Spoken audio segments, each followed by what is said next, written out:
Olá, olá, boa noite, sejam muito bem-vindos.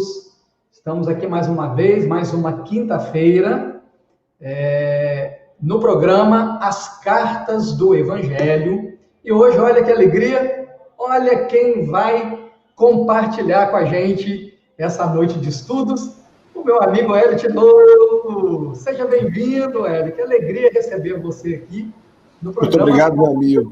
Seja bem-vindo. Muito obrigado, meu amigo João. A alegria é recíproca, uma alegria a gente poder estar juntos para trabalhar mais uma vez. E o nosso desejo é que os internautas possam ser muito beneficiados com os conhecimentos que vão ser trazidos aqui essa noite.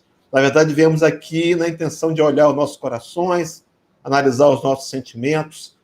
E a gente tem orado e pedido a Jesus e aos amigos espirituais que, por certo, coordenem esse trabalho, que transforme esses momentos em momentos de luz para todos os corações, de todos os ouvintes e de todos os internautas. Muito bem, amigo Hélio. Então, bem, vamos como de hábito, toda reunião espírita, né, amigo Hélio? Começa com a leitura, depois com a prece, né? Hoje eu faço a prece inicial, a prece final fica a seu encargo, amigo Hélio. Vamos aqui do livro Pão Nosso, né, da série Fonte Viva, a lição 113, Tua Fé. E ele lhe disse: tem bom ânimo, filha, a tua fé te salvou. Vai em paz. Em Lucas, capítulo 8, versículo 48. É importante observar que o Divino Mestre, após o benefício dispensado, sempre se reporta ao prodígio da fé, patrimônio sublime daqueles que o procuram. Diversas vezes ouvimos-lo na expressiva afirmação: a tua fé te salvou. Doentes do corpo e da alma, depois do alívio ou da cura, escutam a frase generosa: é que a vontade e a confiança do homem são poderosos fatores no desenvolvimento e iluminação da vida. O navegante sem rumo e que em nada confia, somente poderá atingir algum porto em virtude do jogo das forças sobre as quais se equilibra, desconhecendo, porém, de maneira absoluta, o que lhe possa ocorrer. O enfermo, descrente da ação de todos os remédios, é o primeiro a trabalhar contra a própria segurança. O homem que se mostra desalentado em todas as coisas, não deverá aguardar a cooperação útil de coisa alguma. As almas vazias, embalde reclamam o quinhão de felicidade que o mundo lhes deve. As negações em que perambulam transformam-nas, perante a vida, em zonas de amortecimento, quais isoladores em eletricidade. Passa corrente vitalizante, mas permanecem insensíveis. Nos empreendimentos e necessidades do teu caminho, não te isoles nas posições negativas. Jesus pode tudo. Teus amigos verdadeiros farão o possível por ti. Contudo, nem o mestre e nem os companheiros realizarão em sentido integral a felicidade que ambicionas sem o concurso de tua fé, porque também tu és filho do mesmo Deus, com as mesmas possibilidades de elevação. Muito bem, oremos. Senhor Jesus, benfeitores amigos, mais uma vez reunidos em teu nome, Jesus. Mais uma vez, objetivando guardar a tua mensagem como semente de luz em nossos corações, para que ela frutifique, não importa se 1 por 30, 1 por 50 ou 1 por 100, não importa, mas que frutifique. E assim, Jesus, possamos, nos regenerando, contribuir para a regeneração da humanidade. Nos inspire, nos abençoe e permaneça conosco, hoje e sempre, que assim seja, graças a Deus. Que assim seja, graças a Deus.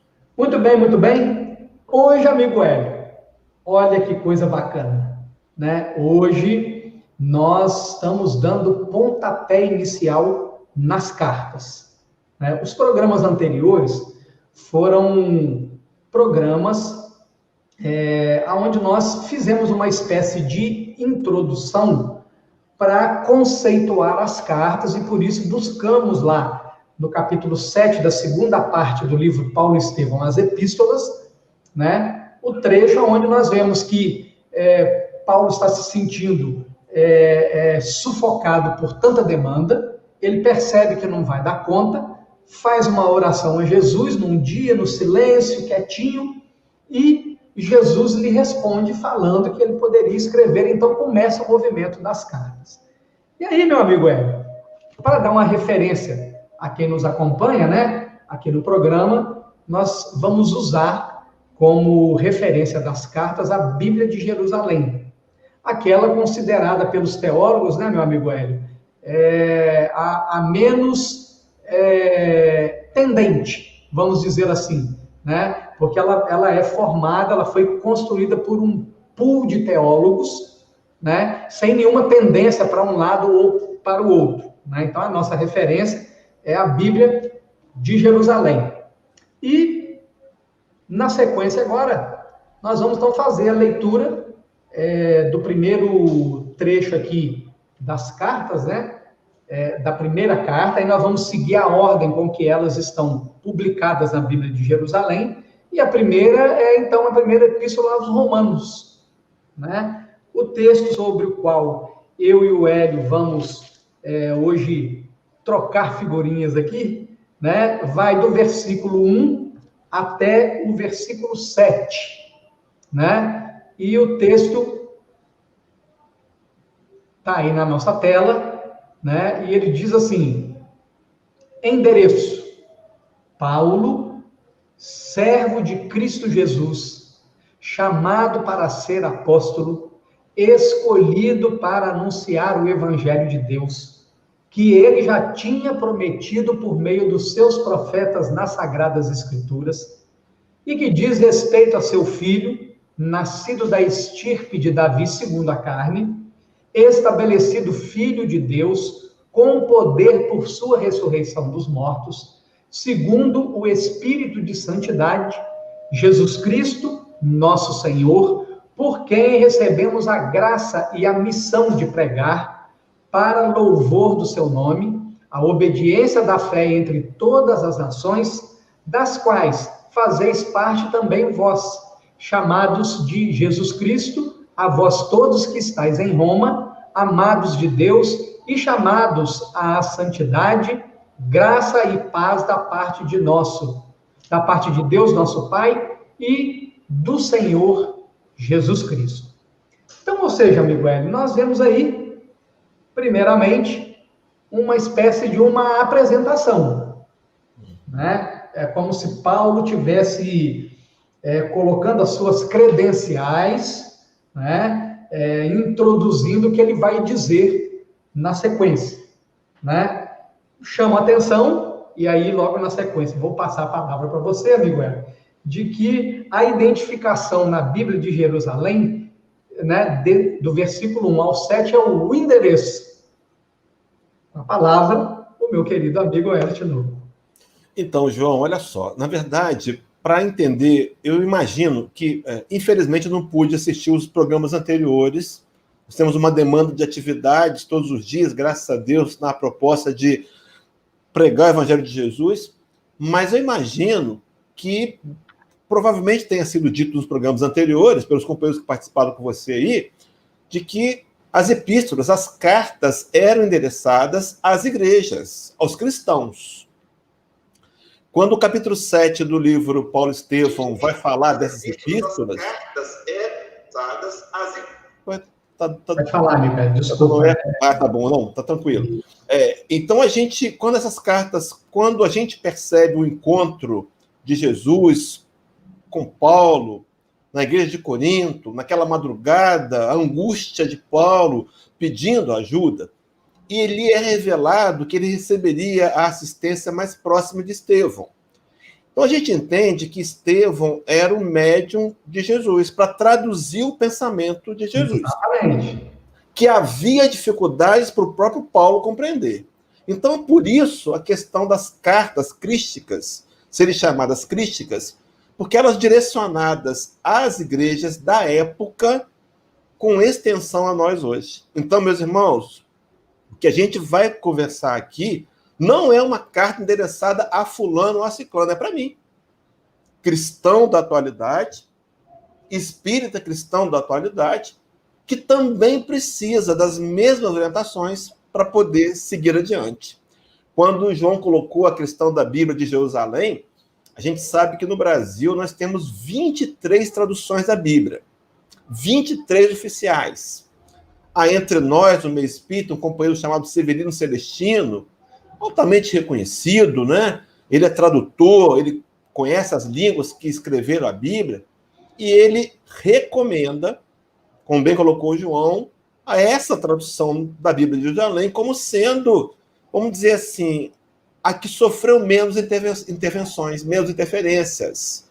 Então a gente começa a perceber o endereço da carta, dirigida aos cristãos que estão em Roma.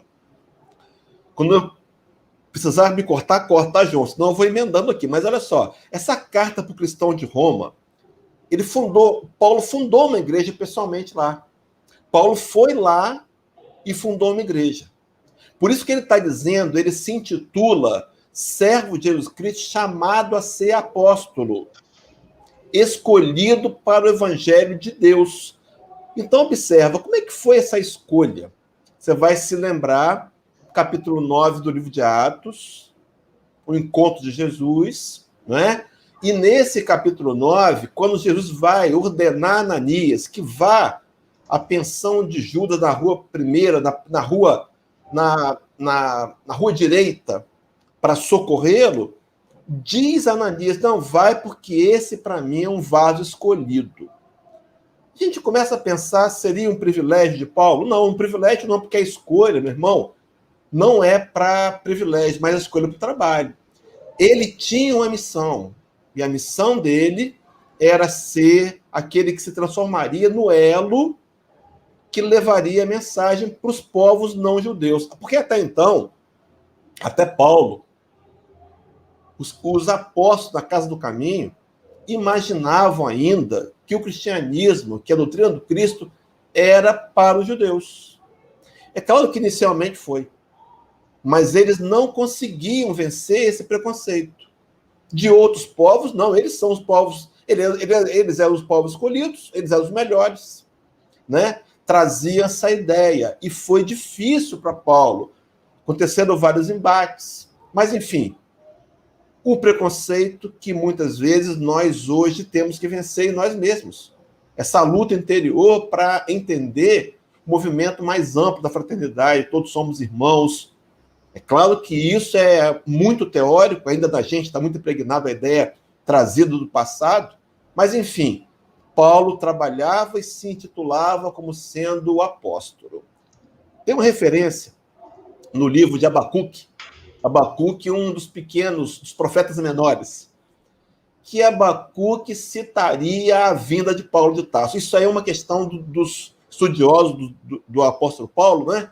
O texto é o capítulo 2, de 1 a 5, que vai contar de um certo homem desleal, soberbo, com desejo de matar, que iria se converter. Para quê? Para ajudar todas as nações a congregar ao lado do evangelho. Então a gente entende, Paulo entendia que ele era esse vaso escolhido.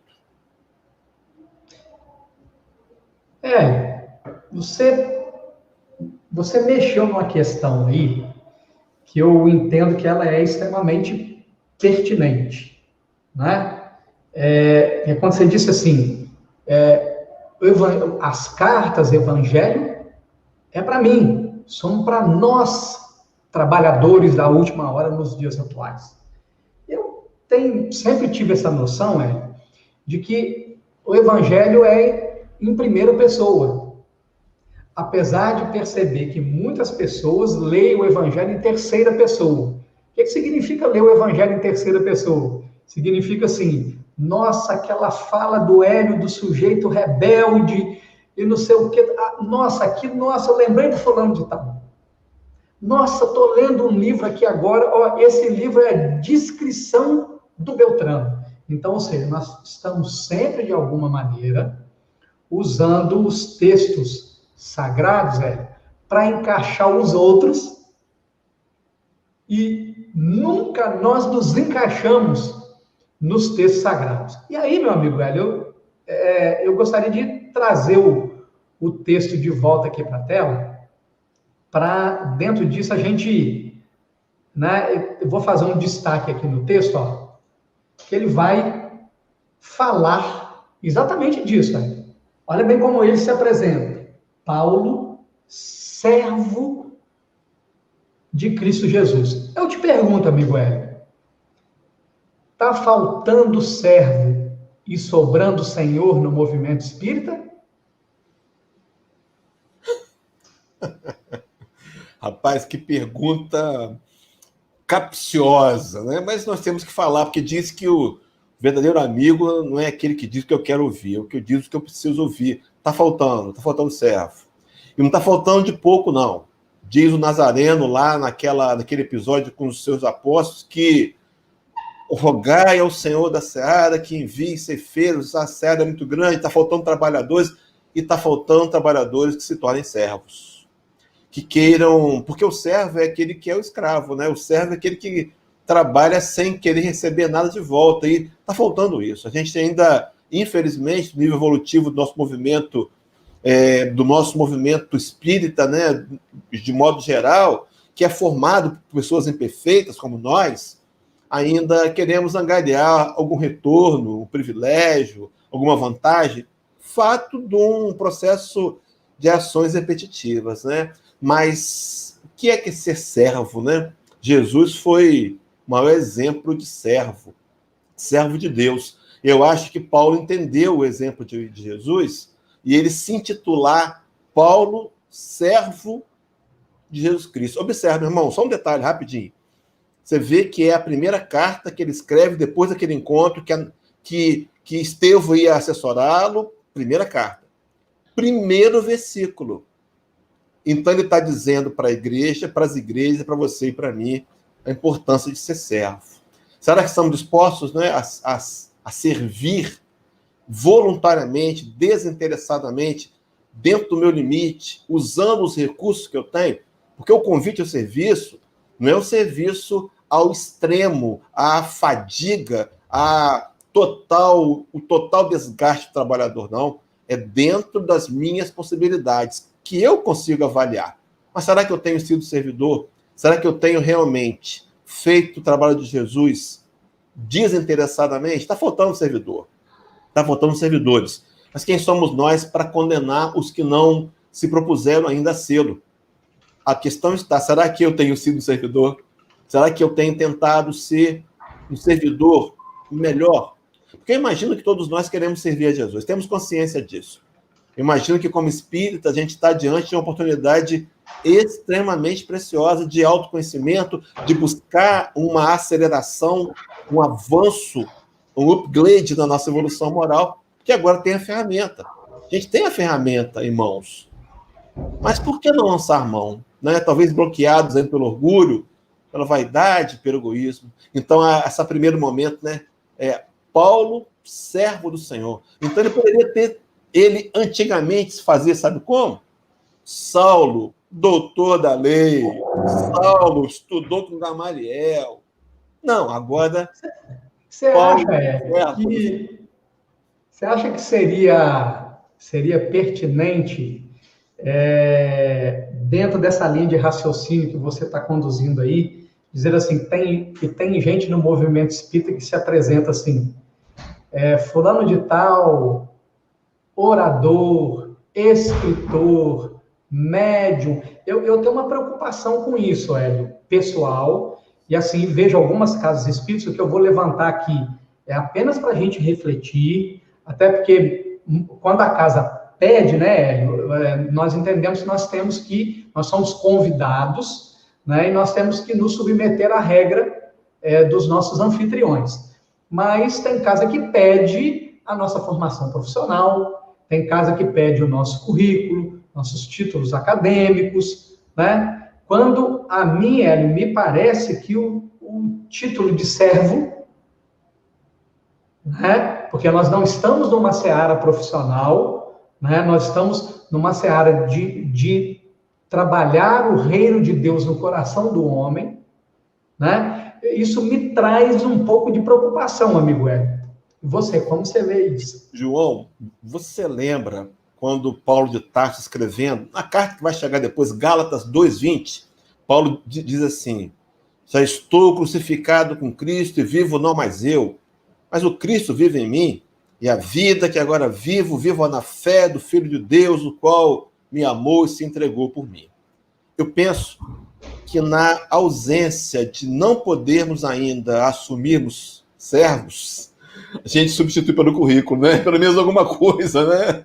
Mas no futuro, o movimento mais maduro, nós, da geração que vai habitar, tomara que nós sejamos presentes nessa geração nova, fraterna, geração que vai ser pacífica, tomara que a gente participe dela, a geração que vai ser justa. Eu acho que um dos principais adjetivos que nós vamos falar com muita alegria é dizer que somos servos. A ideia é que o movimento espírita ele é imperfeito, como nós somos imperfeitos.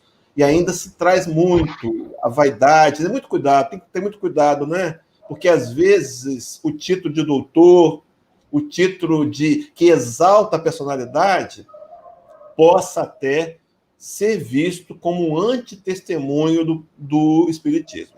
Temos que tomar muito cuidado, porque talvez o título mais importante é esse que Paulo começa a carta, dizendo ser servo, né? Mas há um risco, sim. Há um risco, sim, João, e a gente precisa tomar conta, não do outro, mas da gente, né? E olha só, na sequência, ele vai dizer uma coisa que também me preocupa muito, né? Porque ele vai dizer assim, né, servo do Cristo chamado para ser apóstolo. Então, ou seja, o apóstolo, né, é alguém que anuncia, né? É um anunciador. E aí, o que é que me preocupa? Porque esse anúncio pode ser um anúncio desvirtuado, ou seja, ao invés de eu estar anunciando, né, e aí na sequência ele vai dizer, escolhido para anunciar o evangelho. Perfeito. E aí, a minha preocupação é, tem apóstolo desvirtuado anunciando a si mesmo? Estou passando a bola para você. Tem sim. E tem em grande número. Talvez porque não tenha sido amorosamente alertado. Olha só, quando Manuel Filomeno de Miranda, através de Divaldo Franco, escreve Transição Planetária, escreve Amanhecer de uma Nova Era, escreve Perturbações Espirituais, ele nos adjetiva como sendo apóstolos da nova era. Para pregar o evangelho, claro, para pregar o evangelho. No entanto, vem os interesses materiais, né? Vem a conquista de haveres financeiros, o prestígio, que, infelizmente, a nossa personalidade sombrosa permeia o que é o evangelho. Mas eu acho que esse, vamos dizer assim, esse convite a essa percepção, imagino que muitos de nós podemos, nessa noite, trazer o holofote para a gente. Será que eu não tenho sido esse que não tem sido, porque a proposta é ser apóstolo do evangelho?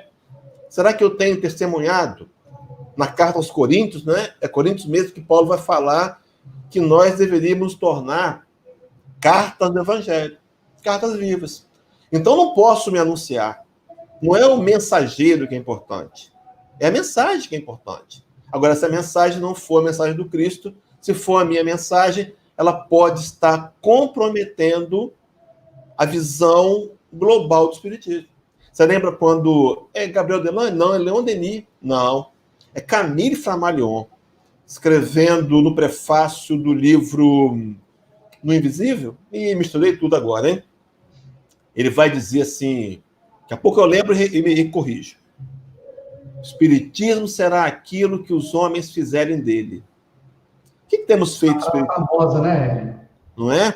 O que temos feito? Nós que temos a oportunidade de, entre aspas, pregar o evangelho, de levar a mensagem, será que temos anunciado de fato Jesus? A exemplo de Paulo? E veja que é só o primeiro versículo. Será que nós estamos entendendo que a nossa tarefa maior como cristão, independente de ter visibilidade, de ser pregador, de ser palestrante ou não, como espírita, que as pessoas têm lido em mim como carta viva do Evangelho, têm lido o meu esforço, a minha boa vontade, a minha tentativa de perdoar, de ser conciliador, tem visto em mim essa característica de Jesus, porque esse é o Evangelho que nós vamos pregar, né? Quando Francisco de Assis, tem uma frase de Francisco de Assis, quando ele vai falar com os seus discípulos, ele diz assim, pregar o Evangelho a todo momento. Se precisar, use as palavras. Então, eu imagino que a gente vai ainda encontrando movimento nessa transição planetária, aqueles que têm usado mal. Têm usado mal. Será que nós não temos usado mal? Pois é, e veja bem, amigo, né, sua fala iluminou a questão que nós estamos conversando, né? Porque, assim, Deus, né, eu ouvi até o Haroldo falando isso, né? Deus não usa papel e caneta, ou microfones, né, ou a internet, para mandar seus recados para a humanidade. Deus se utiliza de cartas vivas, né? E cada missionário que Deus envia, né, através, né, de Jesus, sob o comando de Jesus, revela, através da sua vida, um aspecto da mensagem divina. Então, por exemplo, se nós olharmos para Buda, né, nós vamos ver um aspecto da divindade revelada no comportamento de Buda. Se nós olharmos para a Madre Teresa de Calcutá, nós vamos ver um aspecto da divindade revelada no comportamento dela.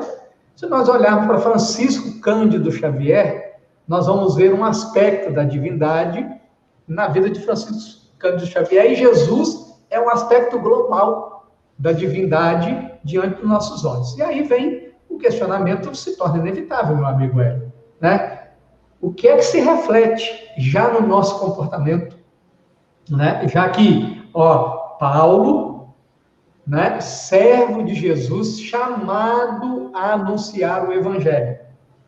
Então, ou seja, nós entendemos que não é só Paulo que foi chamado a anunciar o Evangelho, nós também. E temos, às vezes, eu entendo, que temos nos confundido que o anúncio do Evangelho é a oratória, ou os livros, né? Ou qualquer outra forma de expressão, né? E as pessoas se esquecem que, na verdade, a grande carta viva é a maneira como nós passamos pela vida. João, vamos voltar rapidinho na história. Vamos imaginar aqui, Paulo está mandando uma carta para a igreja que ele fundou. Imagina esse camarada ter um poder de influência sobre esses homens. O conheciam. As pessoas conheciam Paulo, admiravam por seu exemplo. Ele manda uma carta e ele começa se intitulando servo. Ele quer influenciar os outros, os que vão ouvir a carta, a serem servos. Ele quer nos influenciar hoje a sermos servos. Tem uma fala de Jesus no Evangelho de Lucas, onde os discípulos, infantis ainda, discutiam entre si quem deveria ser o mais importante entre eles. E aquela conversa chega aos ouvidos do Cristo, magneticamente, eu imagino, e em outro momento, mais adequado, a fala de Jesus é a seguinte: aquele que dentre vós quiser se tornar grande no meu reino, seja o que mais sirva. Então, Paulo entendeu isso nos encontros que teve com os apóstolos. E ele começa a primeira carta, do movimento das cartas, que vão influenciar as multidões hoje, nos falando em ser servos. Servo de Jesus, servo para pregar o evangelho. Aí João colocou um assunto que me despertou um outro lado, que são 622 livros dos Espíritos. Kardec pergunta, Deus permitiu a certos homens que revelassem a sua lei? Mais ou menos essa pergunta. Fugiu agora de có aqui. E os Espíritos respondem, indubitavelmente, sem dúvida alguma, em todas as épocas da humanidade, Deus enviou homens para revelar as suas leis. São espíritos superiores. E você vai observar o texto, superiores com S minúsculo. O missionário é aquele que tem qualquer superioridade em qualquer área e utiliza para proclamar o evangelho para todos. Então, o amor, a execução do amor, está ao meu alcance.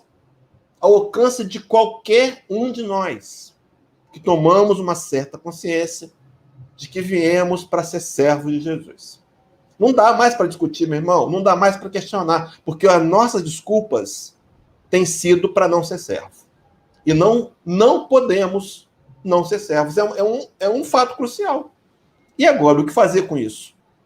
Agora, o que fazer com isso, amigo Hélio? Admitir a nossa realidade imperfeita, sem nos apoiar no comodismo e trabalhar incessantemente no dia a dia, na prática, para transformarmos-nos nesse servo que tenta fazer o trabalho voluntário desinteressadamente. Não faz porque nós já ouvimos no movimento espírita imperfeito que não é crítica, é observação. Companheiros que perguntam, você convida para fazer uma palestra. A casa tem quantas pessoas? Ele pergunta o número de pessoas que vai ouvir e dependendo, não vai. Meu irmão está totalmente fora do contexto. Porque, às vezes, um que está ali será aquele alcançado pela mensagem do Cristo. Não há números, não há visibilidade, não há méritos. Quando Paulo escreveu para Timóteo, também a carta, e Timóteo é um camarada que tinha uma emoção, ele tinha uma admiração profunda por Paulo. Segundo os historiadores, talvez excessiva. Devia ser aquele cara que dizia, Paulo é isso, Paulo é aquilo. Elogiava Paulo. Aí Paulo escreve uma carta para ele. Primeira carta, capítulo 1, 17. Vou falar nas minhas palavras, tá? Timóteo,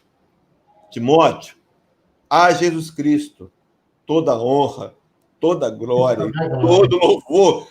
Timóteo, eu não, ele, Timóteo. E Timóteo entendeu. É um dos trabalhadores que se tornariam eficientes, né, na tarefa. E aí, Hélio, eu vou colocar o texto na tela de novo aqui, e aí eu vou mexer num outro problema, Hélio. O negócio aqui hoje, né, eu vou mexer aqui num outro problema, Hélio. Olha o que está selecionado aí, Hélio. Jesus Cristo, nosso Senhor. E aí, eu me recordo aqui lá do capítulo 18 do Evangelho segundo o Espiritismo, nem todo aquele que disser Senhor, Senhor, entrará no reino de Deus. E aí, eu vou aqui te fazer uma outra pergunta. Não tem... O movimento espírita, ele não tem talvez se esquecido um pouco do modelo e guia da humanidade? E está elegendo as suas personalidades, as suas figuras famosas. Como nesse exemplo que você deu muito bem aí, que Timóteo parece que idolatrava Paulo, e Paulo direciona Timóteo para Jesus. Isso não está acontecendo no movimento espírita nos dias atuais, não, é? Olha, eu infelizmente tenho que dizer que sim, está acontecendo. Vamos dizer assim, é uma falha repetitiva da necessidade humana de ter ídolos. E nós acabamos aderindo a esses comportamentos do passado. Interessante seria a gente pensar que a visão cristã, a visão de intitular Jesus o nosso modelo, o nosso guia, é o desafio. É o nosso grande desafio. Porque a gente sabe, teoricamente, que ele é o modelo. Mas será que quando eu estou dirigindo, ele é meu modelo? Quando eu estou numa discussão na família, eu tenho lembrado de Jesus? Porque seria essa a ideia de modelo e de guia. Agora, João, meu amigo, em João Evangelista, né? É outro João, não é o Rocha, não, é o Evangelista, capítulo 15 do Evangelho. Palavra de Jesus. Aquele que me ama, guarda os meus mandamentos. Não, a frase é simples. Aí a pergunta é, amamos a Jesus? Amamos? sem guardar os mandamentos? Como é que eu vou explicar isso? Não, eu amo, mas eu não amo. Eu amo, mas eu não faço o que você ensina. E depois eu me intitulo discípulo de Jesus. E intitulo, trabalhador da última hora. Espírita. Será que tem sido? Porque a questão está em que vivemos hoje, João, um momento histórico da transição planetária. Até conversamos isso recentemente nos bastidores, né? Em que nós somos convidados dessa vez a transformar o evangelho em vida. Não é mais teoria, não pode ser mais teoria. É hora de colher os frutos da racionalidade, da conscientização. Porque até então a gente aceitava as barreiras. Eu não consigo, eu não posso, eu não sei. Quando eu deveria dizer agora, eu não quero. Tudo bem, admite. É livre-arbítrio. Eu não quero. Mas se eu digo que eu quero, aquele que me ama, guarda os meus mandamentos. E aí, olha bem, você vê como que estudar é gostoso, né? Porque antes da doutrina espírita, a gente olhar para a conduta de Jesus realmente é algo desafiador, profundamente desafiador, né? E na nossa imaturidade, nós achávamos impossível implantar na nossa vida aquele padrão de comportamento do Cristo. Só que aí Allan Kardec vem e democratiza a questão, porque ele fala assim, reconhece-se o verdadeiro espírita pela sua transformação moral, e aí veja, ele não gradua, ele não fala se é muito, ele não fala se é médio, ele não fala que é pouco, ele fala sua transformação moral e pelos esforços que faz para dominar as suas más inclinações. Então, ele democratiza a questão, o que, para mim, Hélio, é altamente consolador, porque continua estabelecendo a distância evolutiva entre nós e o Cristo, mas nos coloca no caminho para nós chegarmos aonde o Cristo está. O que você pensa disso, meu? Interessante, João, que você começa... Por exemplo, se você perguntasse às pessoas que estão na live agora com a gente, você poderia levantar a mão para se dizer espírita verdadeiro? Quem pode levantar a mão? Sabe quem, meu irmão? Todos. Todos nós. É verdade. Que transformação moral não é estar pronto. O que acontece é que nós viemos de uma história teológica onde fizemos interpretações e estamos fazendo. Assim como trazemos para o espiritismo o comportamento religioso leviano.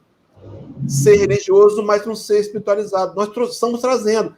É uma tendência natural que vai ser filtrada com a transição planetária, com a nossa evolução moral, com a nossa tomada de consciência. Vai melhorar, mas hoje ainda vamos encontrar os que são estrelas, os que querem ser estrelas. Ontem mesmo eu vi uma live que o companheiro, não vou dizer nomes, xingava. Ele xingou numa tribuna espírita, ele usou um palavrão. Não faz sentido. Se ele procurasse ver na obra de André Luiz, Conduta Espírita, capítulo 14, ele ia ver que a tribuna espírita é um lugar de respeito, não pode xingar. Quiçá até nem dever usar gírias ou expressões chulas, mas enfim, o companheiro xingou. E xingou um palavrão. Bem intencionado? Imagino que sim. Talvez essa permissividade, porque nós não temos uma direção, nós somos livres, tenha permitido infiltrar no movimento espírita comportamentos do passado, quando eu deveria ter Jesus como modelo, como guia. Não xingava. Não. Tinha uma linguagem límpida, esclarecedora, confortadora. Foi algumas vezes duro, austero, sim, tinha que ser, mas nunca ofensivo, nunca agressivo. Então você começa a perceber que às vezes a gente hoje permite comportamentos do ontem, naturais de uma fase de transição, mas o que não está acontecendo? Não estão sendo combatidos. Não estão sendo combatidos. Quem deveria combater? Ele, o próprio companheiro, tomando consciência. Talvez um mais próximo, querido dele, dizer, companheiro, olha só, esclarecê-lo, porque talvez ele esteja nessa demanda de uma onda de comportamentos, quando, na verdade, nós somos cobrados a trabalhar o nosso melhor comportamento, né? Quando você, então, pode se intitular espírita verdadeiro, porque se há em você, faz o exame, melhoramento moral em qualquer nível, como ele colocou João, qualquer nível, você é um espírita verdadeiro. É por isso que no movimento espírita há espíritas verdadeiros que são vaidosos, fofoqueiros.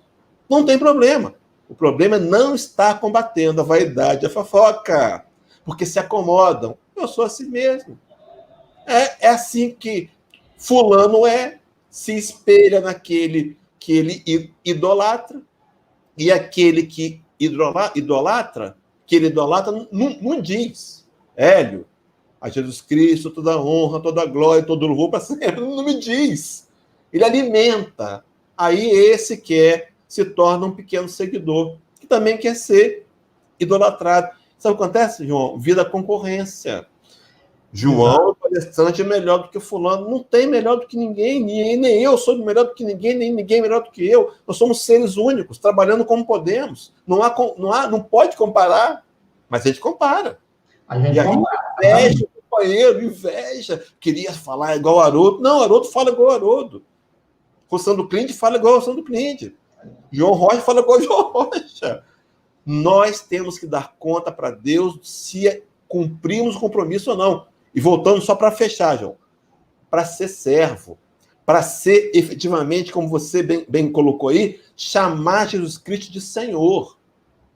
Assumir Jesus Cristo como nosso Senhor. Vai me levar a ter que abrir mão de alguns comportamentos levianos. Que não dá mais para fazer alianças. Não dá mais para chegar numa tribuna espírita com arrogância, com prepotência.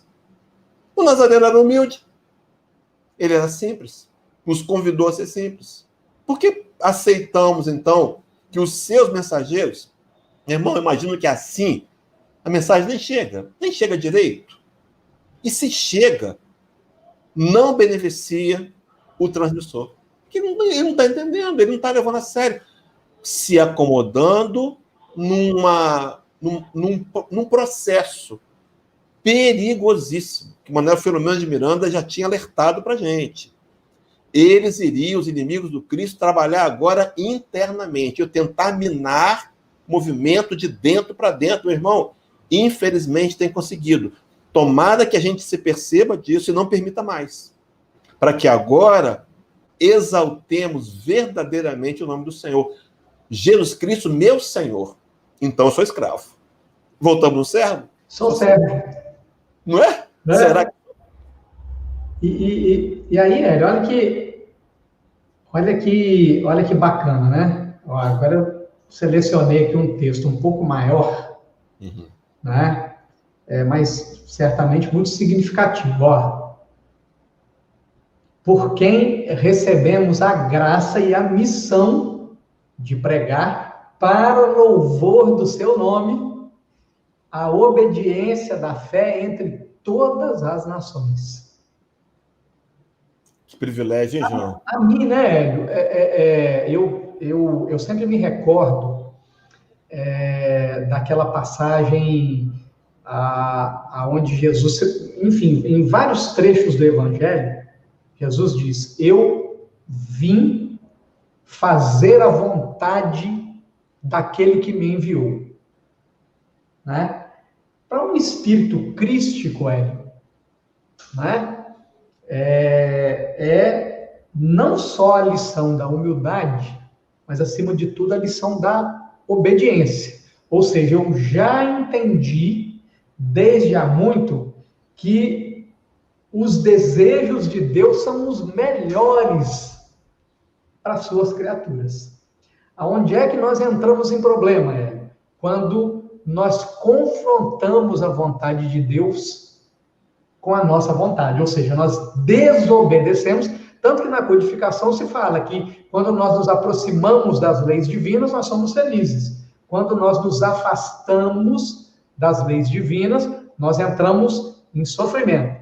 Então, veja bem, estar fazendo um trabalho qualquer, anunciando o evangelho com o nosso comportamento, com o nosso discurso, com a nossa vida, né? É uma graça que nós recebemos do nosso Senhor Jesus Cristo. E aí, Hélio, lógico que a pergunta que não quer falar surge de novo. O que nós estamos fazendo dessa graça, Hélio?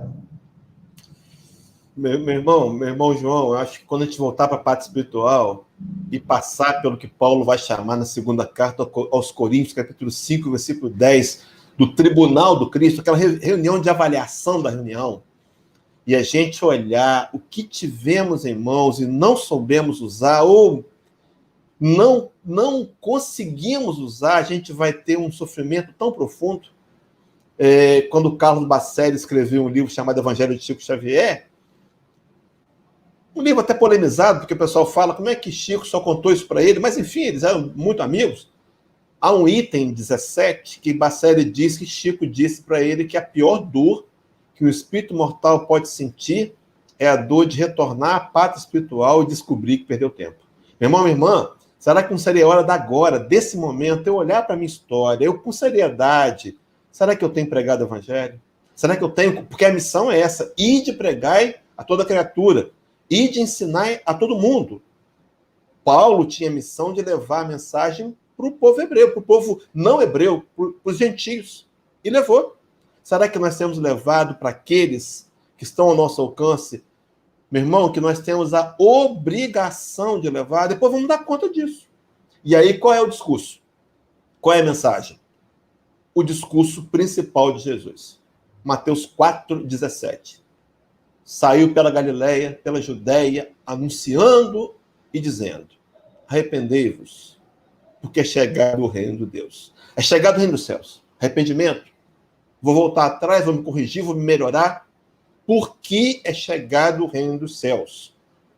O Espiritismo veio trazer de volta a informação que nós tínhamos esquecido na Idade Média, de que nós somos seres espirituais, de passagem pelo mundo físico, para tentar imprimir mudanças em nossos corações, nossos sentimentos, pela convivência com os outros. Isso é pregar o evangelho.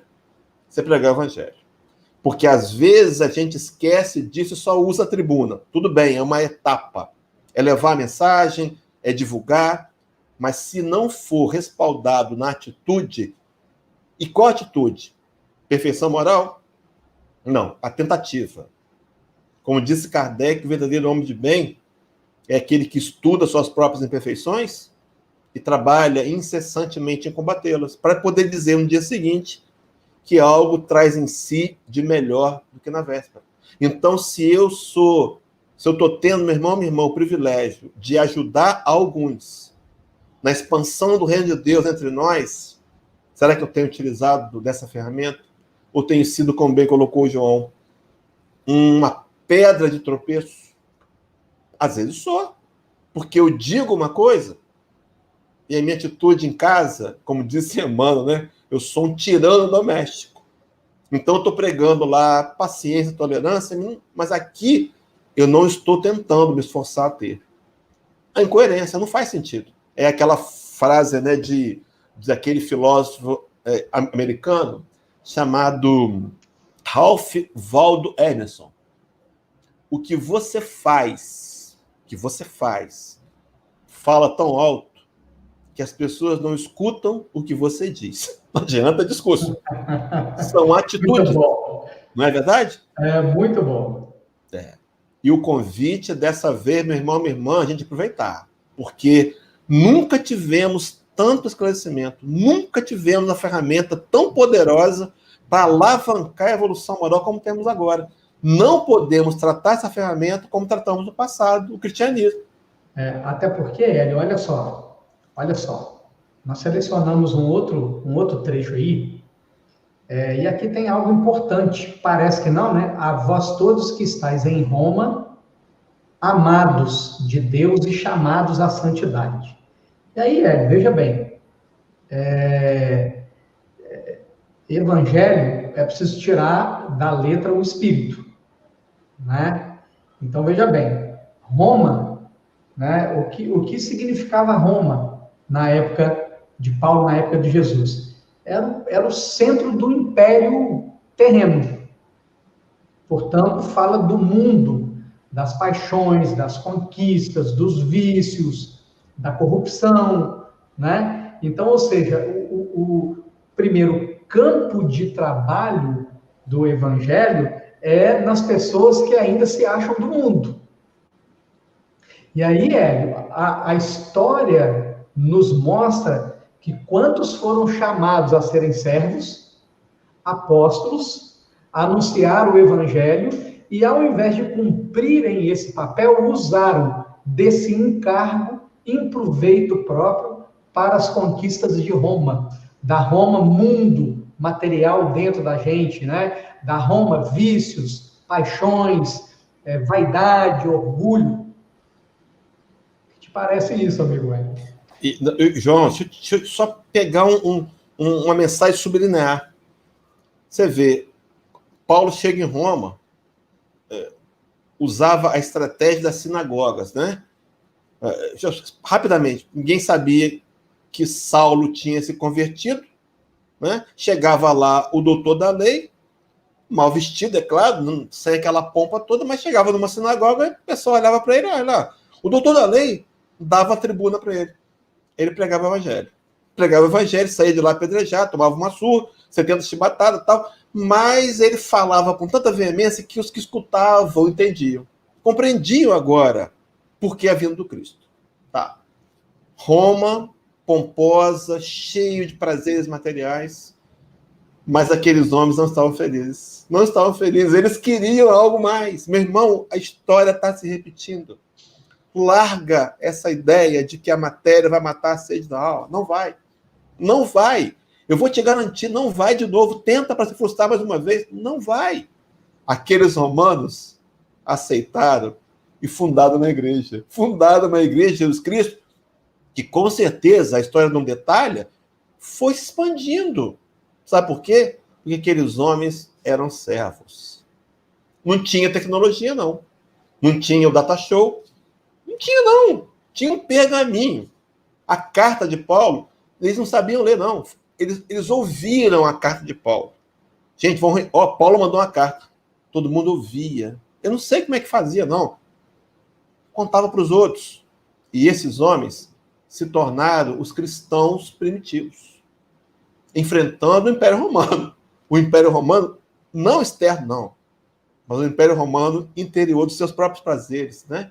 Da sua vontade de viver a matéria. Meu irmão, a mensagem do Cristo é a mesma daqueles dias que impactaram aqueles homens que vão inevitavelmente impactar o nosso. Tomara que hoje, um pouco mais.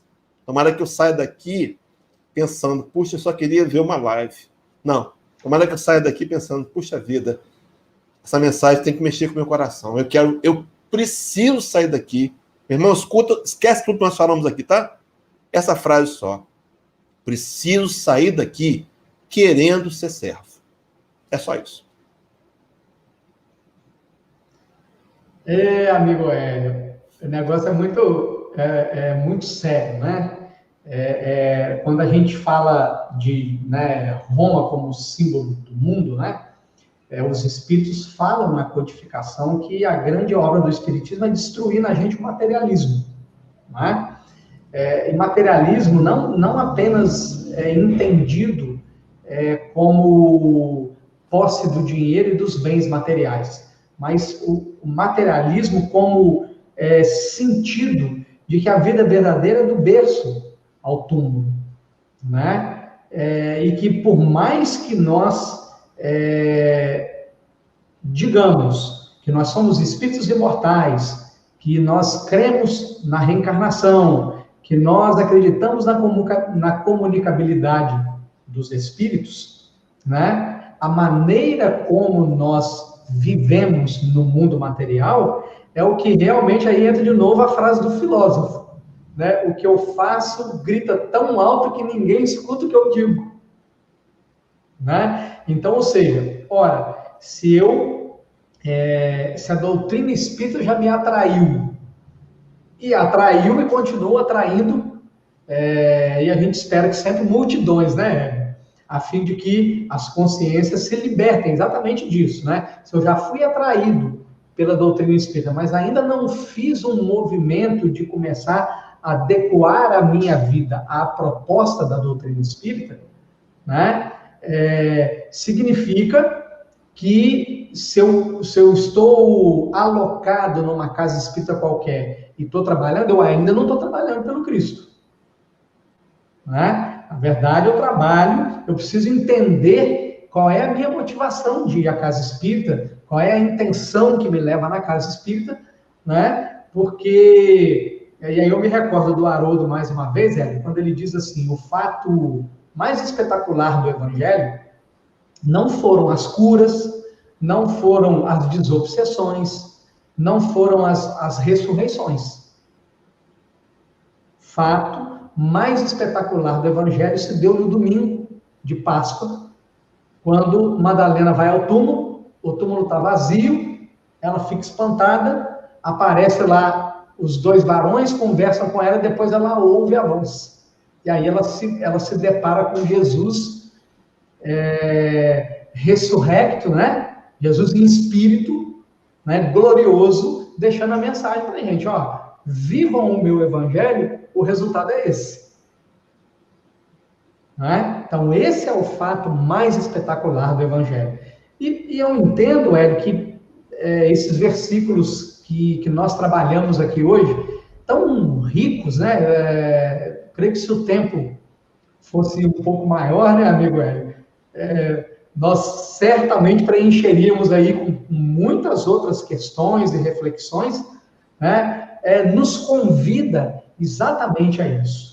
Né, a olharmos para Jesus, a compreendermos a mensagem de Jesus para o espírito imortal que nós somos, né, e aí nós começarmos gradativamente a nos libertar das algemas do materialismo que ainda nos mantém presos, chumbados ao materialismo. Então, só um dado histórico, né? A gente tem até as 9, João, até 9h30 o programa? Até as 9? Até 9. Temos 2 minutos, amigo. Rapidamente, então, Paulo escreve a carta aos Romanos, ele está em Corinto, né? O ano é mais ou menos 58, e, curiosamente, uma das igrejas que Paulo não visitou, não pôde visitar, foi a de Roma. Só volta a Roma para ser morto. Só volta a Roma para ser morto. E aí eu me lembrei de uma carta aos Coríntios, capítulo 12, versículo 15, onde Paulo diz assim, meu irmão, só para terminar com essa fala do amor, de ser servo, né? Eu, de muito boa vontade, gastarei e me deixarei gastar pelas vossas almas, ainda que, amando-vos cada vez mais, seja menos amado. Que desafio, né? Será que estamos dispostos a ser servos? Uau! É isso. Bacana. Amigo bem, nosso tempo, infelizmente, se esgotou. O papo, puxa, que alegria de te receber.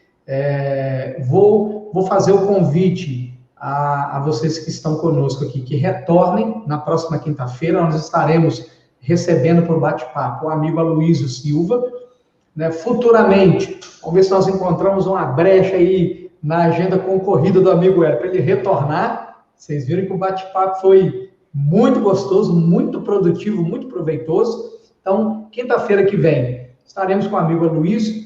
Peço a vocês encarecidamente, em nome do Cristo, que divulguem o link do programa, que chamem as pessoas, o material das cartas, vocês puderam ver. É um material muito rico, né?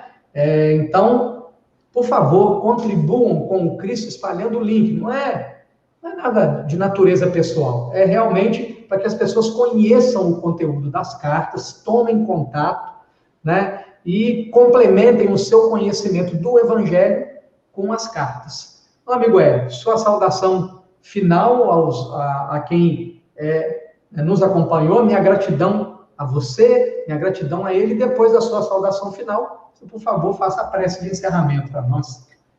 A palavra final é agradecer o convite, né, João, pela oportunidade de trabalho e dizer para o internauta que está nos escutando agora, que sensibilizou com alguma fala da nossa conversa aqui, que ainda há tempo da gente tratar com mais seriedade, ainda há tempo de dar passos de evolução, mas que esse tempo precisa ser aproveitado a partir de agora, né? Que possa, então, Jesus te envolver, te abençoar e te dar a clareza para entendermos, né, a razão pela qual estamos aqui. Vamos orar, então, vamos fechar os olhos e agradecer, dizendo, Senhor Jesus, sabes as razões pelas quais cada um de nós se encontra aqui. Corações carentes, sedentos do encontro contigo. Envolve-nos, Senhor. Abraça-nos com teu amor profundo. Envolve-nos em teu manto de amor. E permita, Senhor, que saímos daqui mais do que desafiados, mas decididos a querer, daqui a pouco, sermos mais servos. Envolve-nos com o teu amor e com a tua paz e permita-nos, Senhor, assim, com essa prece, encerrarmos mais essa edição desse programa Cartas do Evangelho. Que Deus abençoe-nos a todos, hoje, agora e sempre, que assim seja, graças a Deus. Graças a Deus. Um forte abraço a todos.